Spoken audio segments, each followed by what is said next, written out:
आज हम लोग एक मॉडल के द्वारा यह देखेंगे कि सेंट्रल ऑफ ग्रेविटी क्या होती है। हमने एक छोटा सा घर जैसे एक मॉडल बनाया है। आप समझिए कि ये एक पीसा की मीनार है।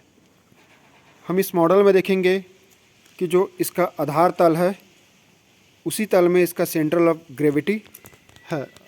ऊपर से भी देखेंगे तो इसके आधार तल में ही इसका सेंट्रल ऑफ ग्रेविटी आ रहा है।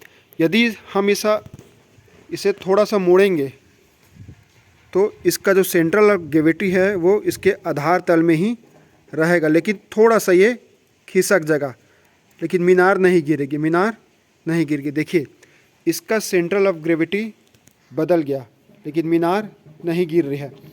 मीनार जब तक नहीं गिरेगी जब तक इसका जो सेंट्रल ऑफ ग्रेविटी है इस आधार तल के अंदर ही हो।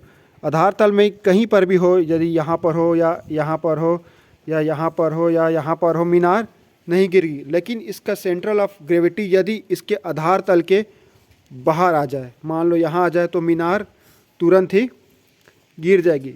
जो पीसा के मीनार है उसके केस में भी यही है। उसका जो सेंट्रल ऑफ ग्रेविटी है उसके आधार तल में ही है, लेकिन वो उसका जो केंद्र है वो आधार तल से बाहर नहीं गया, इसलिए मीनार नहीं गिर रही है। देखिए इसका सेंट्रल ऑफ ग्रेविटी हम बदल दिए हैं, लेकिन ये मीनार नहीं गिर रही है। अब हम इसका सेंट्रल ऑफ ग्रेविटी इसके आधार तल के बाहर करने की कोशिश करते हैं।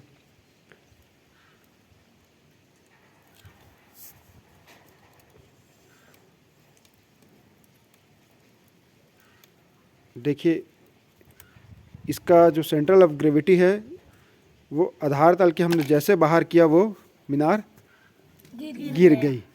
जब तक सेंट्रल ऑफ ग्रेविटी आधार तल में थी तब तक यह मीनार झुकी थी, लेकिन गिरी नहीं थी।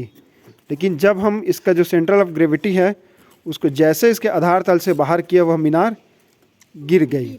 तो यही कॉन्सेप्ट है सेंट्रल ऑफ ग्रेविटी का, और इसी कॉन्सेप्ट पर जो पीसा की मीनार है वो टिकी हुई है। और जहाँ हम इसके आधार तल बदलेंगे यह मीनार गिर जाएगी। आपको यह वीडियो कैसा लगा हमें ज़रूर बताएं।